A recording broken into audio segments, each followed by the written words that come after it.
உமது விலை மதிப்பில்லா இரத்தத்தினால் என்னை மீட்டருள்வாய்.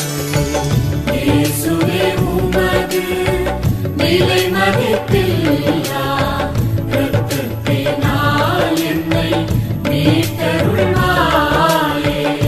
இயேசுவே உமது விலை மதிப்பில்லா இரத்தத்தினால் என்னை மீட்டருள்வாய்.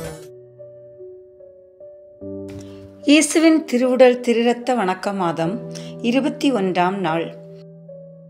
பாவத்தோடு நன்மை வாங்கின ஒரு பெண் கிணற்றில் அதை போட்டதினால் அந்த கிணற்று தண்ணீரால் நடந்த புதுமை. பிரசல்ஸ் நகரில் ஒரு யூதன் வீட்டில் ஒரு கிறிஸ்தவ வேலைக்காரி இருந்தாள். அந்த யூதனின் துர்ப்புத்தி கேட்டு அவள் யூத மதத்தில் சேர்ந்ததுமல்லாமல் தேவ நற்கருணையில் இயேசுநாதர் இல்லை என்று நினைத்திருந்தாள். அவளுடைய எஜமான் ஒரு நாள் அவளை பார்த்து, மற்ற கிறிஸ்தவர்களைப் போல் நீயும் உண்மையான கிறிஸ்தவள் போல் நடித்து கோவிலுக்கு போய் நன்மை வாங்க வேண்டும். அந்த திவ்ய நற்கருணையை நீ உட்கொள்ளாமல் உடனே எடுத்து எனக்கு கொண்டு வர வேண்டும் என்று சொன்னாள். அதற்கு அவள் சம்மதித்து கோவிலுக்கு போய் தேவ நற்கருணை வாங்கினாள். அவளுடைய நாவில் குருவானவர் தேவ நற்கருணையை வைத்தவுடனே அவள் அந்த தேவ நற்கருணையை எடுக்க துணிந்தாள்.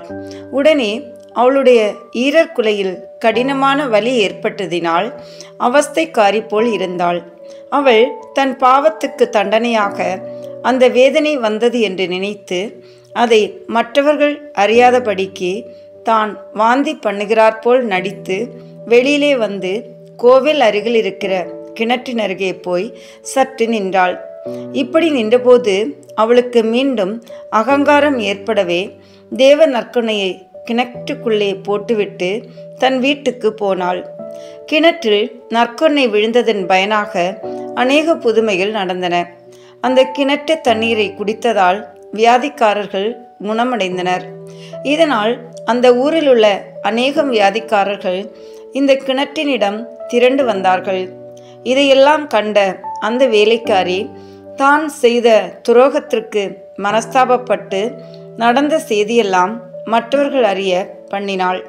குருக்களும் மற்றவர்களும் இதற்கு என்ன செய்யலாம் என்று ஆலோசனை பண்ணி அந்த கிணற்று தண்ணீரெல்லாம் வெளியில் இறைத்துவிட்டு கிணற்றை பார்க்கிற போது வெகு நேர்த்தியான பாடுபட்ட சுரூபம் ஒன்று அதிலே இருக்கிறதை கண்டார்கள்.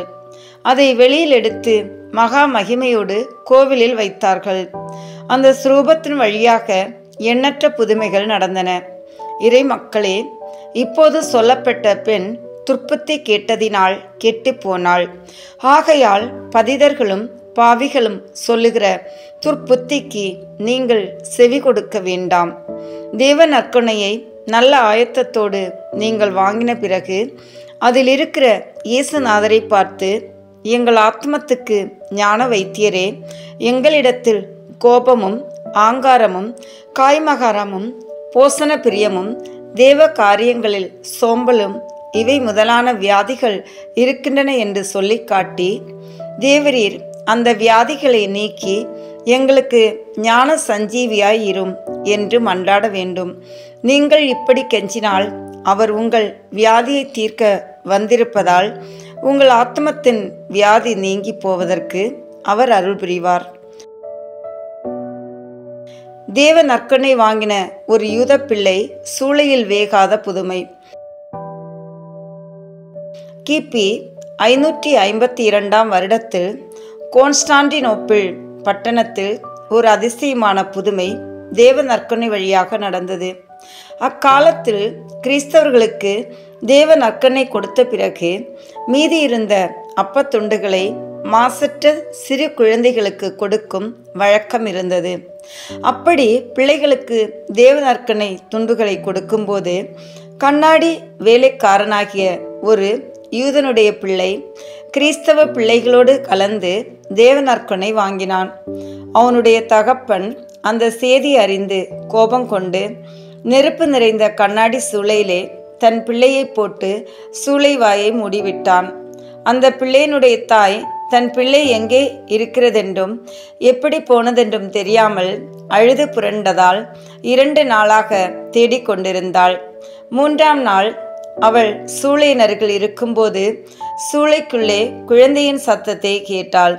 கேட்டவுடனே சூளையின் வாசலை திறந்து பார்க்கும்போது அதில் தன்னுடைய பிள்ளை நெருப்பின் நடுவில் யாதொரு பொல்லாப்புமின்றி இருப்பதை கண்டாள். அந்த பிள்ளை வெளியில் வந்தவுடன், தாய் அந்த நெருப்பில் எப்படி இருந்தாய் என்று கேட்டதற்கு பிள்ளை சூளையின் வாயில் மூடப்பட்டவுடன் மகா நேர்த்தியான உடையணிந்து பிரகாசமுள்ள ஒரு பெண் சூளையிலே காட்சி தந்து நெருப்பை அணைக்கவும் எனக்கு சாப்பாடு கொண்டு வரவும் அடிக்கடி வந்து பிழைக்க செய்தாள் என்று சொன்னான். அவன் சொன்னதை கிறிஸ்தவர்களும் கேட்டு அவனுக்கு காணப்பட்டவள் தேவ மாதாவென்று கண்டு சர்வேஸ்வரனுக்கும் தேவ மாதாவுக்கும் நன்றி செலுத்தினார். தாயும் பிள்ளையும் மனம் திரும்பி ஞானஸ்நானம் பெற்றார்கள். தகப்பனோ மனம் திரும்பாமல் இருந்ததால் அரசனால் சாவுக்கு தீர்விடப்பட்டான். கிறிஸ்தவர்களே, அக்காலத்தில் புத்தி விவரம் அறியாத பிள்ளைகளுக்கு மீதியான தேவ நற்கனை துண்டுகளை கொடுத்து வந்தார்கள் என்று கேட்டீர்களே. அந்த சிறு வயதில் ஞானஸ்நானத்தில் அடைந்த அருள் உயிரையும் பரிசுத்த தனத்தையும் பிள்ளைகள் காப்பாற்றி வருவதால் தேவ நற்கனையை அவர்களுக்கு கொடுத்தது நியாயம்தானே.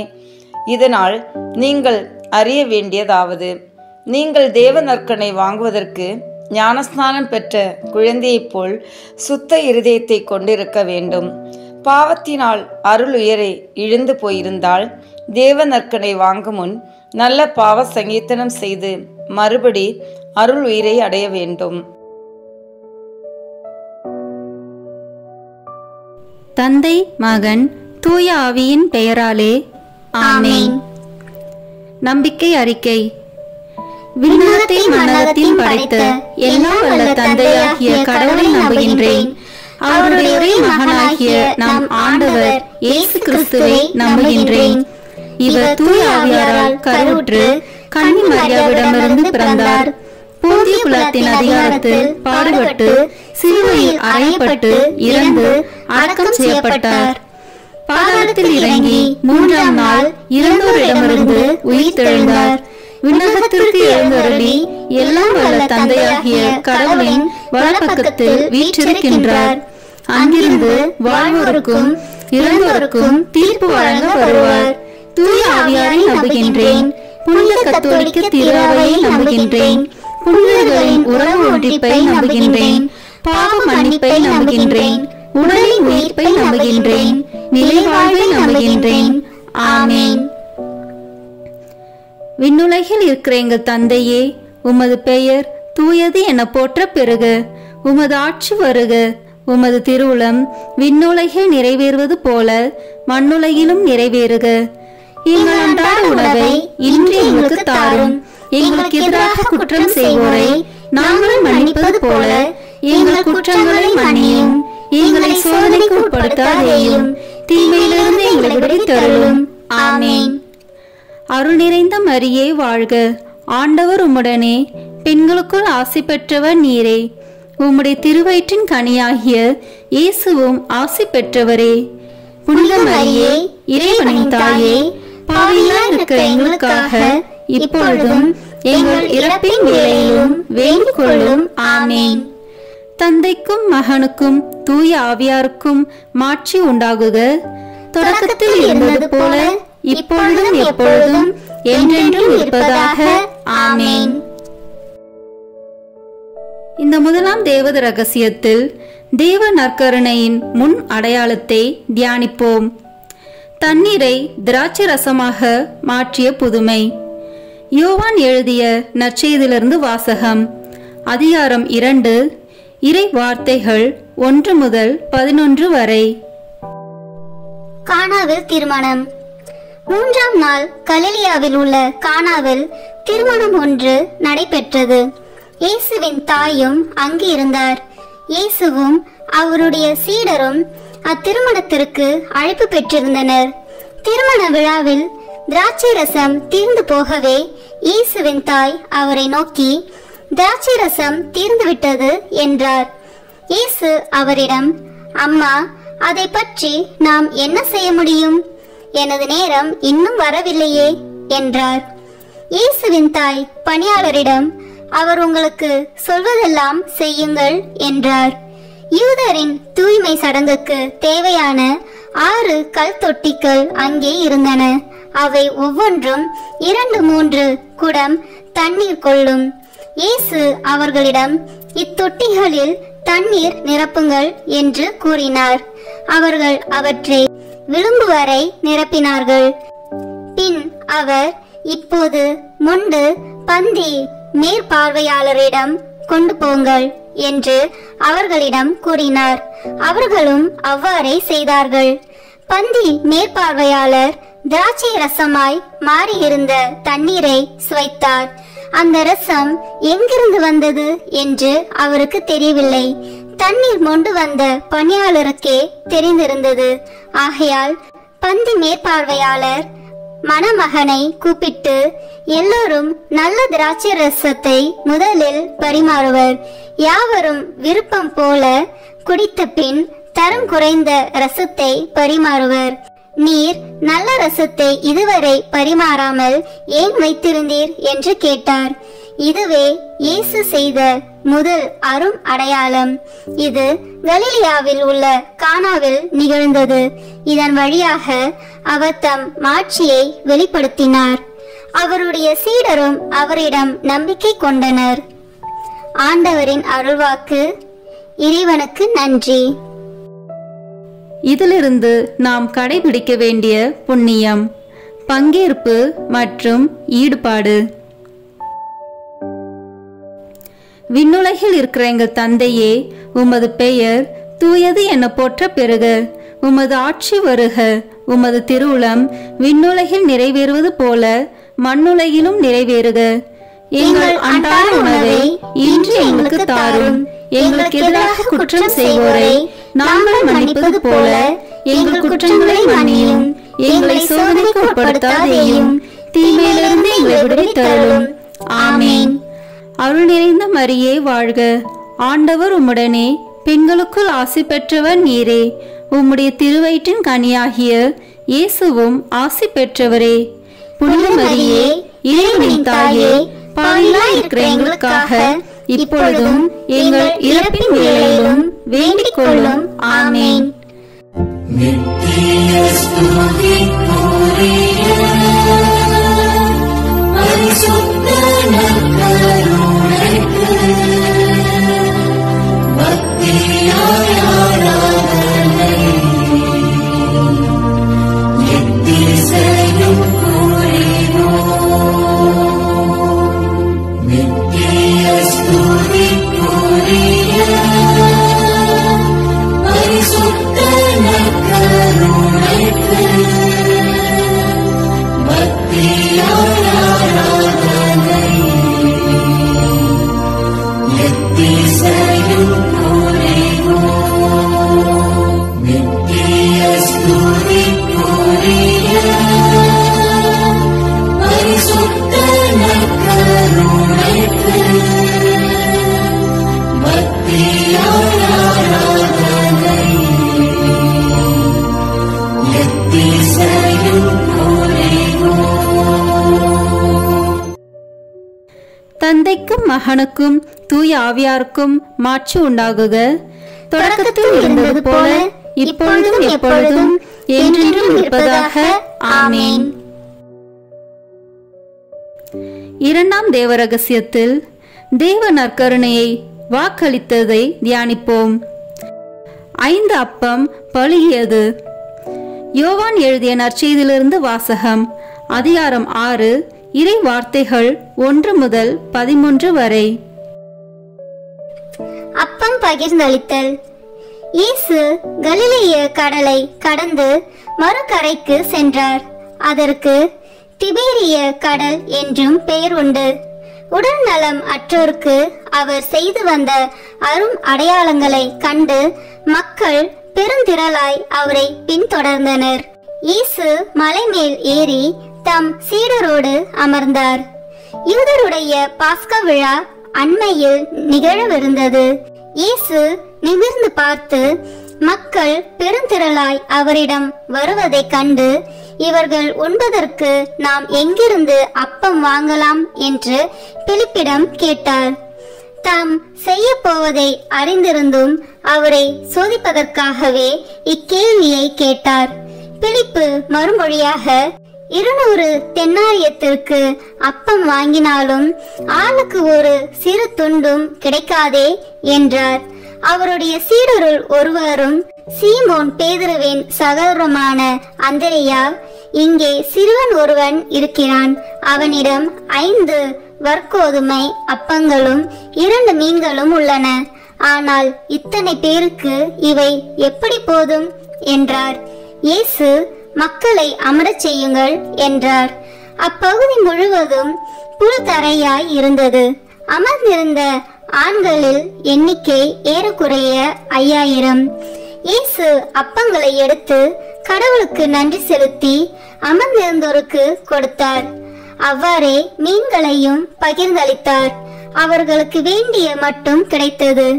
அவர்கள் வயிறார உண்டபின், ஒன்றும் வீணாகாதபடி எஞ்சிய துண்டுகளை சேர்த்து வையுங்கள் என்று தம் சீடரிடம் கூறினார்.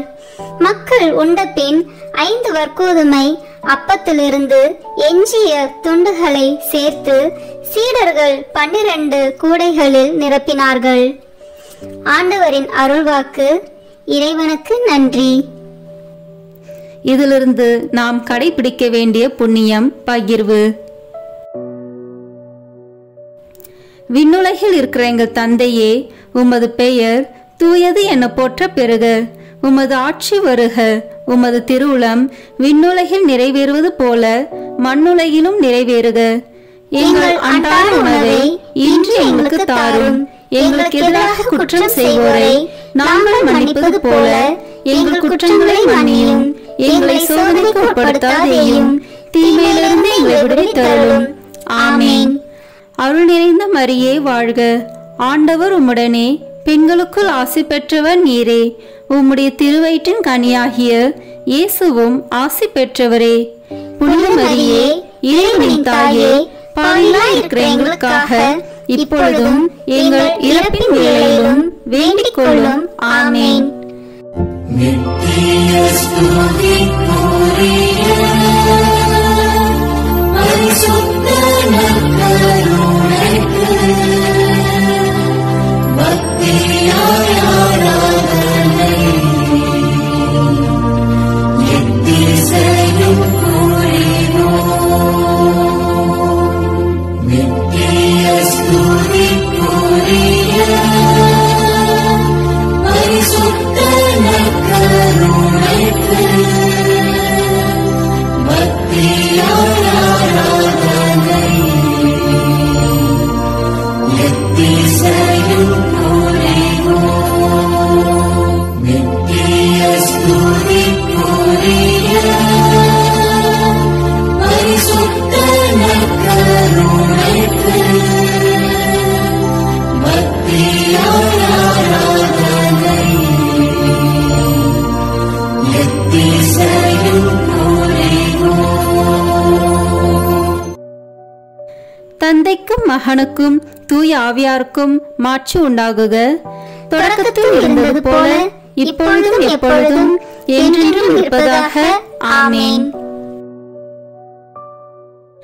இந்த 3ஆம் தேவ ரகசியத்தில் தேவ நற்கருணையை நிறுவியதை தியானிப்போம்.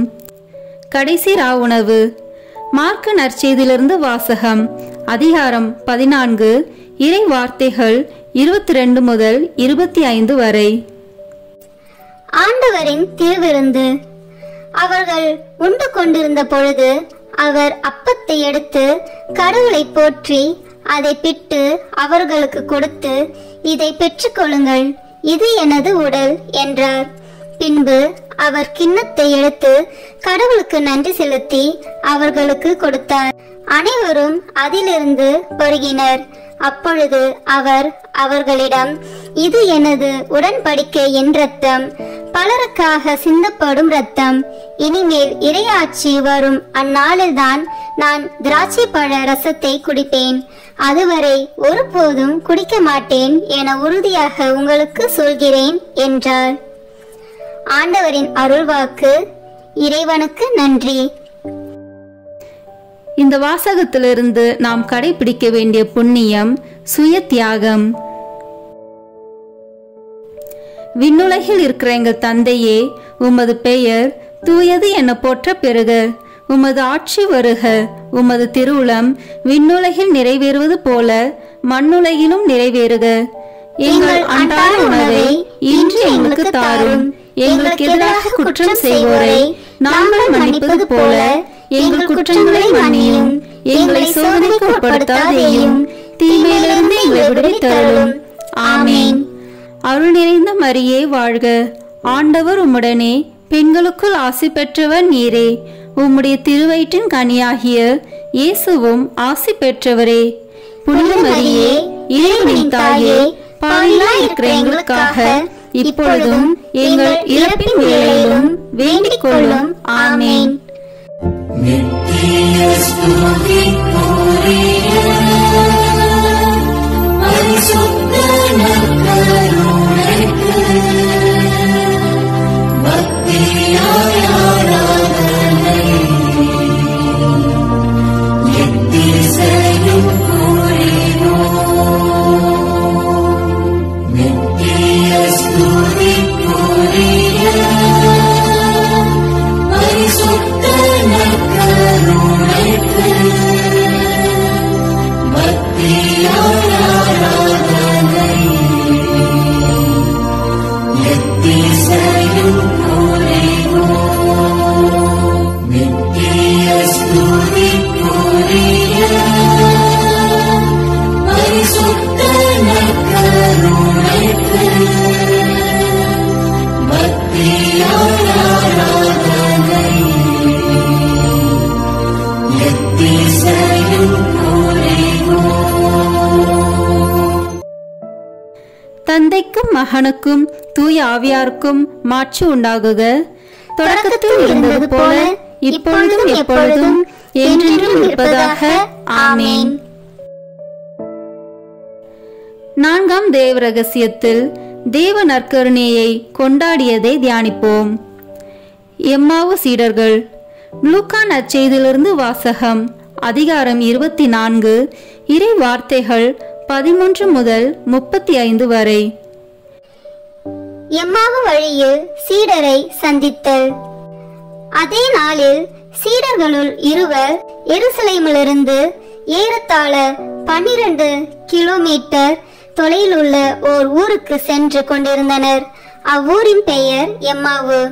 அவர்கள் இந்நிகழ்ச்சிகள் அனைத்தையும் குறித்து ஒருவரோடு ஒருவர் உரையாடிக் கொண்டே சென்றார்கள். இப்படி அவர்கள் உரையாடிக் கொண்டும் வினவிக் கொண்டும் சென்றபோது இயேசு நெருங்கி வந்து அவர்களோடு நடந்து சென்றார். ஆனால் அவர் யார் என்று அறிந்து உணர முடியாதவாறு அவர்கள் கண்கள் மறைக்கப்பட்டிருந்தன. அவர் அவர்களை நோக்கி, வழி நெடுகிலும் நீங்கள் ஒருவரோடு ஒருவர் பேசிக் கொண்டிருப்பது என்ன என்று கேட்டார்.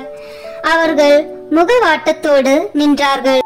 அவர்களுள் கிளையோப்பா என்னும் பெயருடைய ஒருவர் அவரிடம் மறுமொழியாக, எருசலேமில் தங்கியிருப்பவர்களுள் உமக்கு மட்டும்தான் இந்நாளில் நிகழ்ந்தவை தெரியாதோ என்றார். அதற்கு அவர் அவர்களிடம், என்ன நிகழ்ந்தது என்று கேட்டார். அவர்கள் அவரிடம், நாசரேத்து இயேசுவை பற்றியே தான் பேசுகின்றோம். அவர் கடவுளுக்கும் மக்கள் எல்லாருக்கும் முன்பாக சொல்லிலும் செயலிலும் வல்ல இறைவாக்கினராக திகழ்ந்தார். அவர் இஸ்ரேலை மீட்கப் போகிறார் என்று நாங்கள் எதிர்பார்த்திருந்தோம்.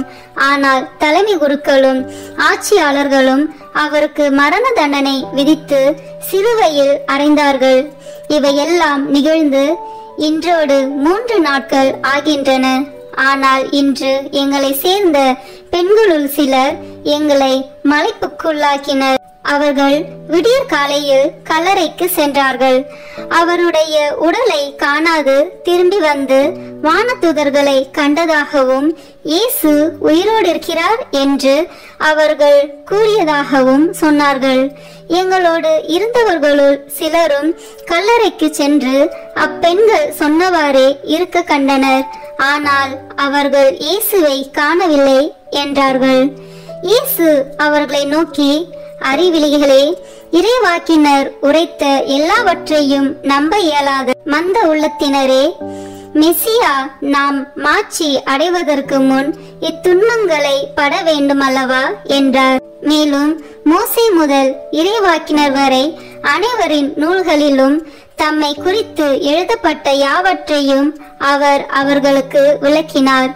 அவர்கள் தாங்கள் போக வேண்டிய ஊரை நெருங்கி வந்தார்கள். அவரோ அதற்கு அப்பால் போகிறவர் போல காட்டிக்கொண்டார்.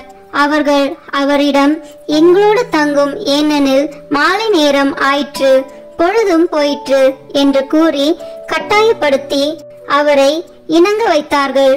அவர் அங்கு தங்குமாறு அவர்களோடு சென்றார். அவர்களோடு அவர் பந்தியில் அமர்ந்திருந்த போது அப்பத்தை எடுத்து கடவுளை போற்றி பிட்டு அவர்களுக்கு கொடுத்தார். அப்போது அவர்கள் கண்கள் திறந்தன. அவர்களும் அவரை அடையாளம் கண்டு கொண்டார்கள். உடனே அவர் அவர்களிடமிருந்து மறைந்து போனார். அப்போது அவர்கள் ஒருவரை ஒருவர் நோக்கி, வழியிலே அவர் நம்மோடு பேசி மறைநூலை விளக்கும் போது நம் உள்ளம் பற்றி எரியவில்லையா என்று பேசிக்கொண்டார்கள். அந்நேரமே அவர்கள் புறப்பட்டு எருசலேமுக்கு திரும்பி போனார்கள். அங்கே 11 அவர்களோடு இருந்தவர்களுள் குழுமி இருக்க கண்டார்கள். அங்கிருந்தவர்கள், ஆண்டவர் உண்மையாகவே உயிருடன் எழுப்பப்பட்டார், அவர் சீமோனுக்கு தோற்றம் அளித்துள்ளார் என்று சொன்னார்கள்.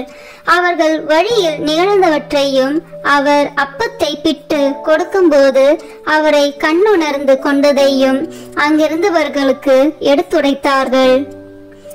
ஆண்டவரின் அருள்வாக்கு. இறைவனுக்கு நன்றி. இந்த வாசகத்திலிருந்து நாம் கடைபிடிக்க வேண்டிய புண்ணியம் தோழமை.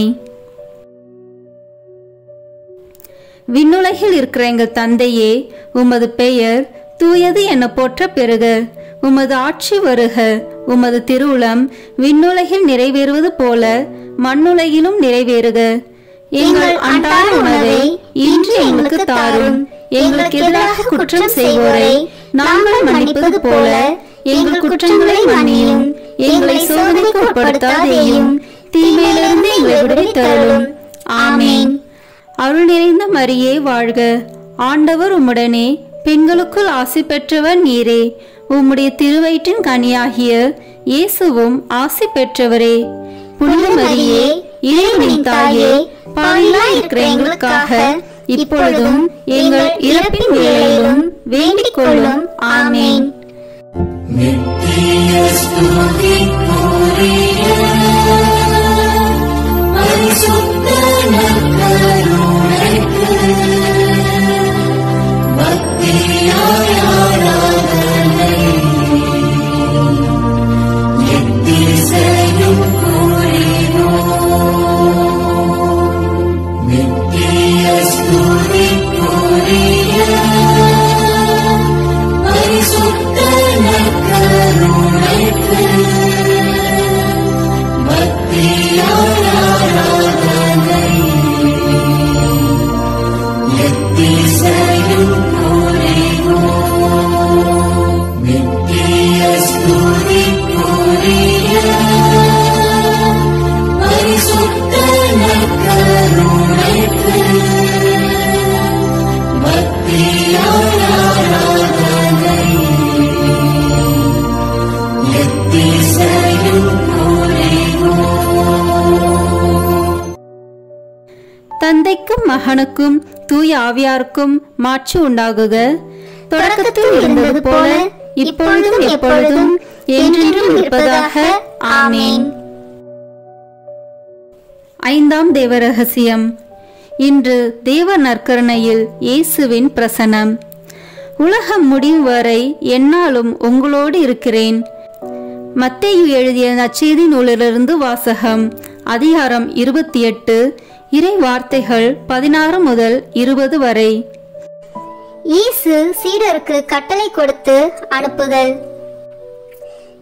11 சீடர்களும் இயேசு தங்களுக்கு பணித்தபடியே கலிலேயாவில் உள்ள ஒரு மலைக்கு சென்றார்கள்.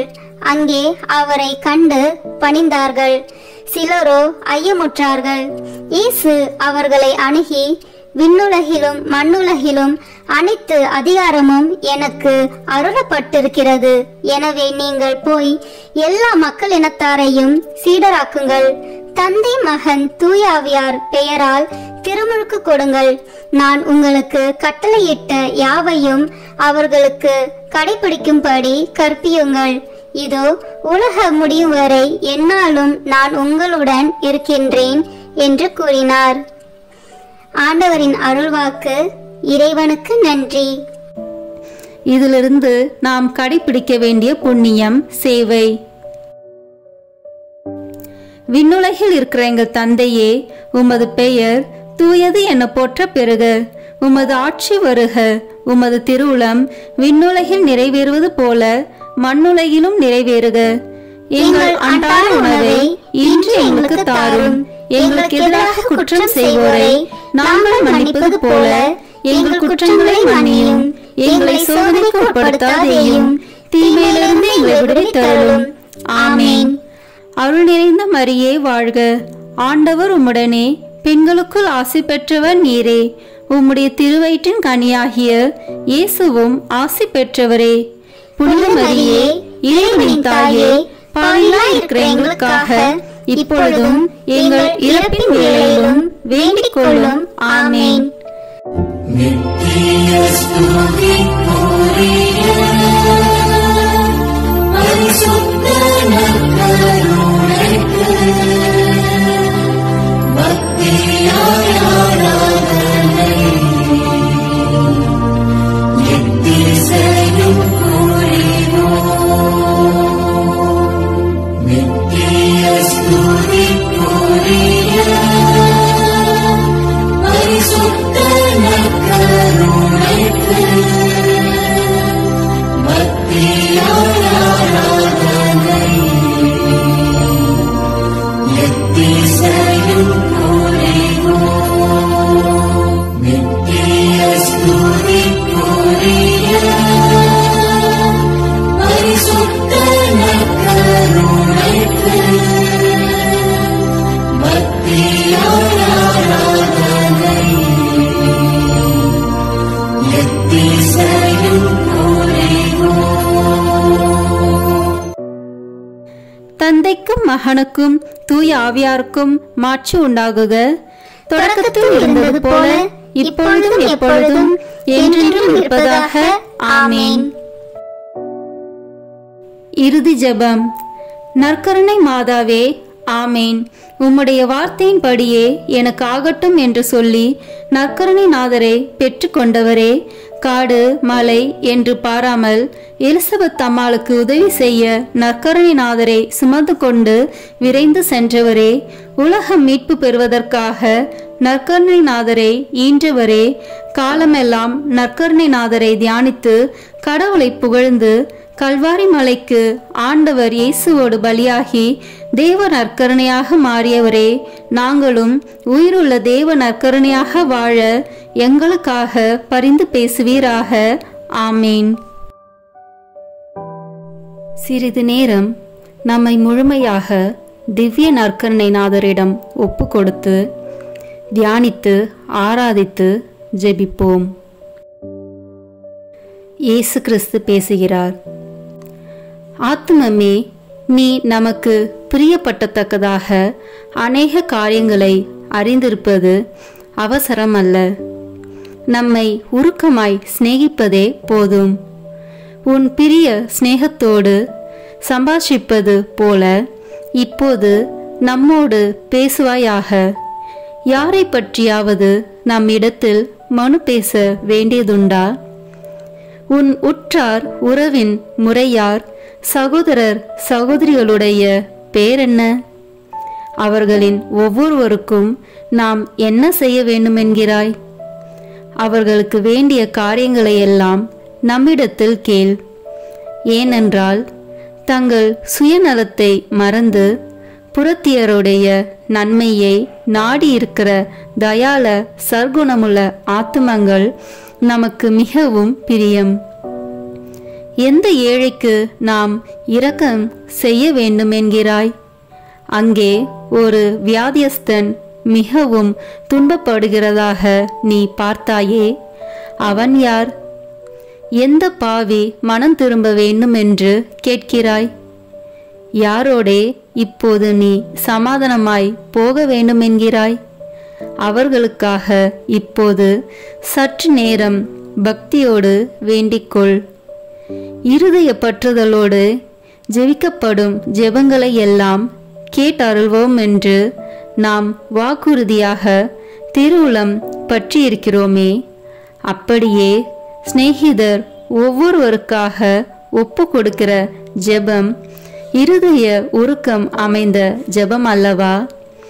இதற்கு நாம் இரக்கம் காட்டாமல் இருப்பேனோ?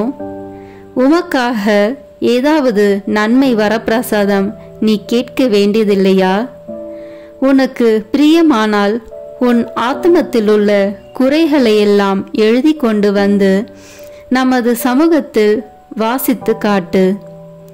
ஆபாசம், அகந்தை, பொருளாசை, சுயபட்சம், கோழைத்தனம், சோம்பல் முதலிய துர்குணங்கள் மட்டில் நீ எவ்வளவு மனசார்புள்ளவனாய் இருக்கிறாய்? இந்த துர்க்குணங்களை எல்லாம் நீ ஜெயிக்கத்தக்கதாக நாம் உன்னிடத்தில் எழுந்தருளி வந்து உனக்கு உதவி செய்வேன் என்று மன்றாட கடவாய். நிர்பாக்கியமான ஆத்துமமே, வெட்கப்படாதே. ஏனென்றால் முதலில் இப்பேற்பட்ட துர்கணங்களுக்குள்ளாயிருந்த அநேகர் உருக்கமாய் மன்றாடி கேட்டுக்கொண்டபடியால் நமது உதவியை கொண்டு அவர்கள் அந்த குற்றங்களை கொஞ்சம் கொஞ்சமாய் ஜெயித்து ஜெயசீலராகி இப்போது முத்தி முடித்தரித்த அச்சிஷ்டவர்களாக மோட்ச ராஜ்யத்தில் வீற்றிருக்கிறார்கள். புத்தி, ஞானம், தேர்ச்சி, உடல் நலம் முதலிய பிரபஞ்ச நன்மைகளையும் நம்மிடத்தில் கேட்க நீ கூச்சப்படாதே. அவைகளை எல்லாம் நாம் கொடுக்க சித்தமாயிருக்கிறோம். அவைகளால் உன் ஆத்துமம் அதிக பரிசுத்தமாக கூடுமானால் அவைகளை உனக்கு கட்டளையிட்டருள்வோம். ஆத்துமமே, இன்றைக்கு உனக்கு என்னென்ன வேணும்? உனக்கு நன்மை செய்ய நாம் எவ்வளவோ ஆசைப்படுகிறோம். உனக்கு ஓயாத கவலையை உண்டு பண்ணுகிற அலுவல் ஏதாவது உண்டா? அதை நமக்கு விவரமாய் சொல். அந்த அலுவலை பற்றி நீ என்ன நினைக்கிறாய்? அதில் என்னென்ன பிரயோஜனம் வருமென்று நம்பியிருக்கிறாய்? உன் உற்றார், உறவினர், முறையார், பெற்றோர், பெரியோருக்கு பிரியப்படுகிறதற்காக எதை செய்கிறாய்? அதனால் அவர்களுக்கு என்ன நன்மை செய்யலாம் என்று எண்ணியிருக்கிறாய்?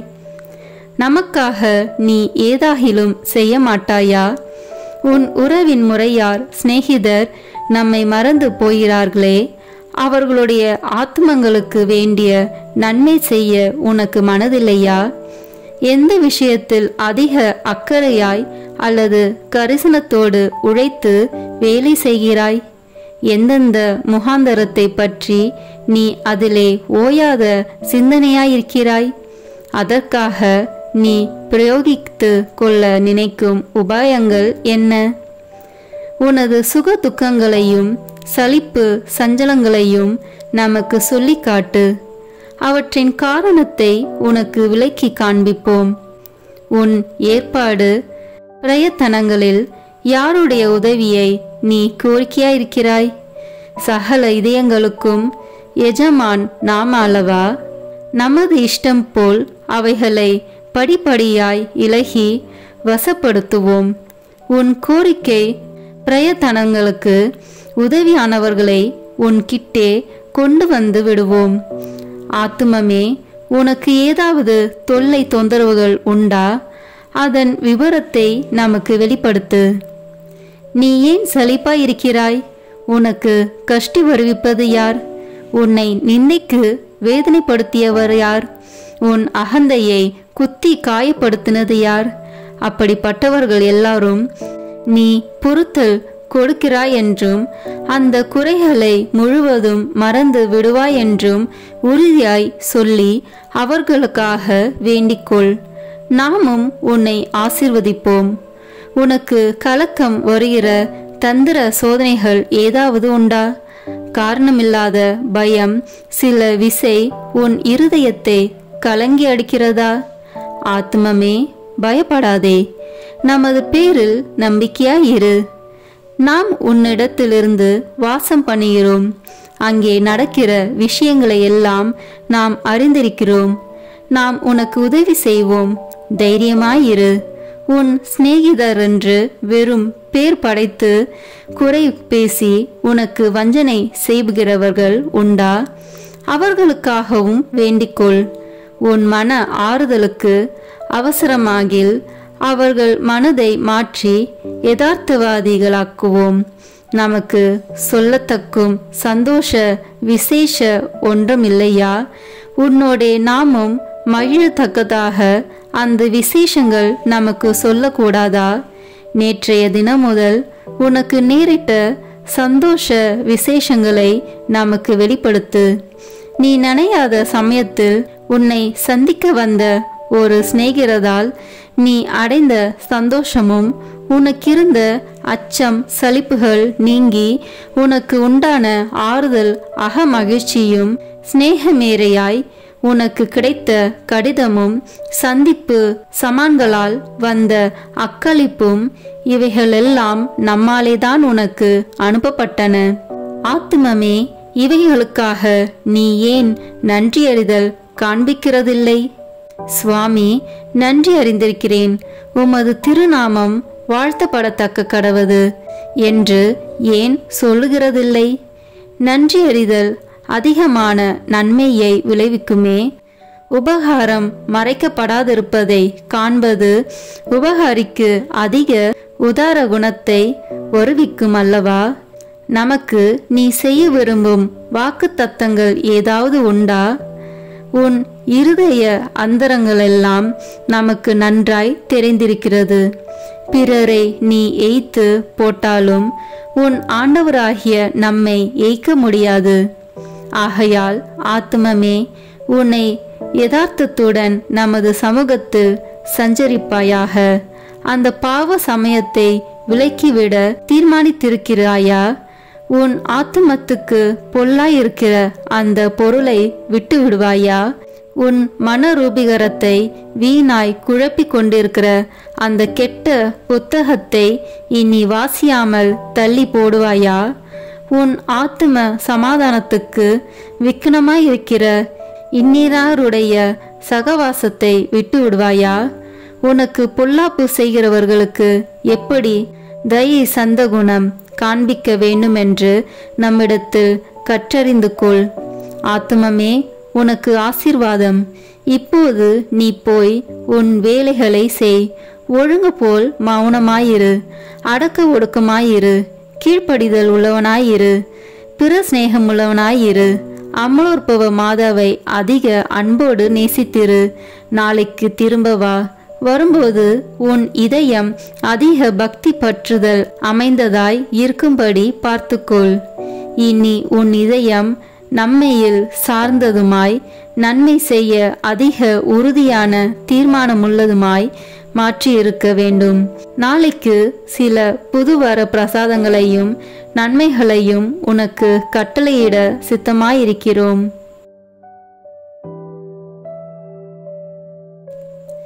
ஜெபிப்போமாக. நிகரில்லாத விண்ணக அன்பின் மிகுதினாலே இந்த திவ்ய நற்கருணையில் எழுந்தருளி எங்கள் பீடங்களின் மேல் நிலையாயிருக்கிற இரக்கம் கொண்ட இயேசு கிறிஸ்துவே, என் அன்புக்குரிய மீட்பரே, நீரே என் இறைவன் என்றும் அகிலத்துக்கும் அதிபதியான கடவுளாய் தெய்வம் என்றும் விசுவசித்து நம்பி இப்போது உம்மை மிகுந்த தாழ்ச்சி வணக்கத்துடனே ஆராதிக்கிறேன். திவ்ய நற்கருணையில் இருக்கும் உமக்கு பாவிகள் செய்கிற துரோகங்களை நீர் பாராட்டாமல் எங்கள் மேல் கொண்டிருக்கும் மட்டில்லாத அன்பை குறித்து முழு மனதோடு உமக்கு நன்றி செலுத்துகிறேன். எங்கள் நன்றி கெட்ட தனத்தால் மிகுந்த வேதனைப்பட்ட மகிமையுள்ள விண்ணக திருமகனே, ஆராதனைக்குரிய இந்த அருட்சாதனத்தில் இருக்கிற உமக்கு செய்யப்பட்டதும் இனி செய்யப்படுவதுமாயிருக்கிற துரோகங்களுக்கும் அவமானங்களுக்கும் நிந்தைகளுக்கும் பரிகாரமாக என்னால் இயன்ற மட்டும் பக்தி வணக்கத்தோடும் என் இதயத்தினுள் முழு அன்போடும் உமக்கு ஆராதனை செலுத்துகிறேன். ஓ என் திவ்ய இயேசுவே, முன்னால் நானே பலமுறை உமது சந்நிதியில் வணக்க குறைச்சலாய் நடந்ததற்கும் இறை பக்தியும் அன்பும் இல்லாமல் அசட்டையாய் உம்மை உட்கொண்டதற்கும் நான் படுகிற மிகுதியான வியாகுலத்தையும் உமக்கு எவ்விதமாய் சொல்ல போகிறேன். இரக்கமிகுந்த இறைவா, எங்களுடைய பாவ துரோகங்களை பொறுத்து உமது அளவில்லாத அருளை மட்டும் எங்களுக்கு அளித்தருளும். உமது மட்டற்ற அன்பு விளங்கும் இந்த அருட்சாதனத்தில் உம்மை வணங்கவும் எல்லாருடைய வணக்கத்தையும் உமக்கு வருவிக்கவும் எனக்குள்ள பெரும் ஆசையை ஏற்றுக்கொள்ளும் ஆண்டவரே. உண்மையாகவே வானதூதர்களும் புனிதர்களும் உம்மை அன்பு செய்து போற்றி புகழ்ந்து ஆராதிப்பது போல நானும் என் முழு மனதோடு உம்மை அன்பு செய்து போற்றி புகழ்ந்து ஆராதிக்க ஆசைப்படுகிறேன். மேலும் நான் தெண்டனிட்டு வணங்கி ஆராதிக்கும் உமது விலை மதிப்பில்லாத திரு உடலையும் திரு இரத்தத்தையும் பற்றி நான் இனி திவ்ய நற்கருணையில் உம்மை பயபக்தி வணக்கத்துடனே ஆராதிப்பதாலும் அதை தகுந்த தயாரிப்போடு வாங்கிக் கொள்வதாலும் உமது அருளை அடைந்து என் இறப்புக்கு பின் எல்லா விண்ணவர்களோடும் பேரின்ப பாக்கியத்தில் உம்மை என்றென்றும் தரிசித்து போற்றி புகழ தகுதியுள்ளவனாக்கும்படி எனக்கு அருள் புரிந்தருளும். ஆமேன். எல்லாம் வல்ல இறைவா, உமது திருமகனும் எங்கள் ஆண்டவருமாகிய இயேசு கிறிஸ்து நாங்கள் செய்த பாவங்களுக்கு பரிகாரமாக உமக்கு செலுத்துகிற தியாக திருப்பலியை உமது ஆலயத்திலிருந்தும் விண்ணகத்தில் வீற்றிருக்கிற உமது உன்னதத்திலிருந்தும் பார்த்து எண்ணிருந்த அக்கிரமங்களை பொறுத்தருளும். எங்களுக்காக உயிர் நீத்த எங்கள் மீட்பரும் மனித அவதாரத்தால் எங்கள் சகோதரமாகிய இயேசு கிறிஸ்துவின் திரு இரத்தத்தின் சத்தம் சிலுவையிலிருந்து உம்மை நோக்கி கூக்குரலிடுகின்றது. ஆண்டவரே, எங்கள் மன்றாட்டை கேட்டருளும். ஆண்டவரே, உமது கோபத்தை தனித்தருளும். எங்கள் மேல் உமது அருளை பொழிந்து நன்மை செய்தருளும். என் ஆண்டவரே, அதிக தாமதம் செய்யாதேயும். எங்கள் ஊரின் மேலும் எங்கள் மக்கள் அனைவர் மேலும் நீர் இரக்கம் கொள்ளும்படியாக உம்மை கெஞ்சி மன்றாடுகிறோம். ஆமேன்.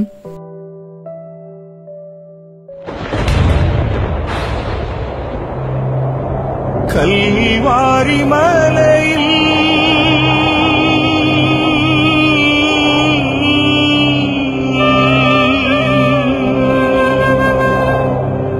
சிந்திய இரத்தத்தால்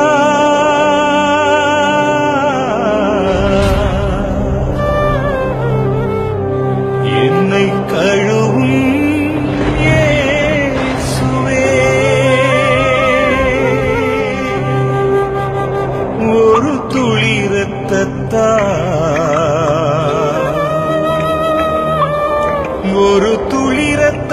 இரத்தத்தால் என்னை கழுவும் இயேசுவே.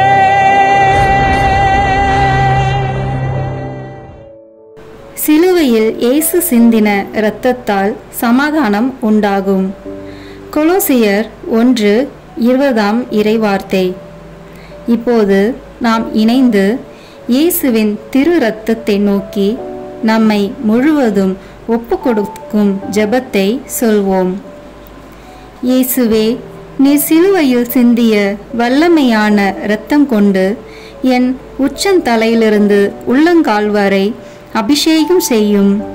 இறை இயேசுவே, இப்போது என்னை தீமை, பாவம், சோதனை, தீயவனின் தாக்குதல்கள், சூனியங்கள், இருளின் பயம், மனித வார்த்தையின் பயம், நோய், சந்தேகம், கோபம் மற்றும் விருப்பப்படாத எல்லா நாசங்களிலிருந்தும் விடுதலை செய்யும்.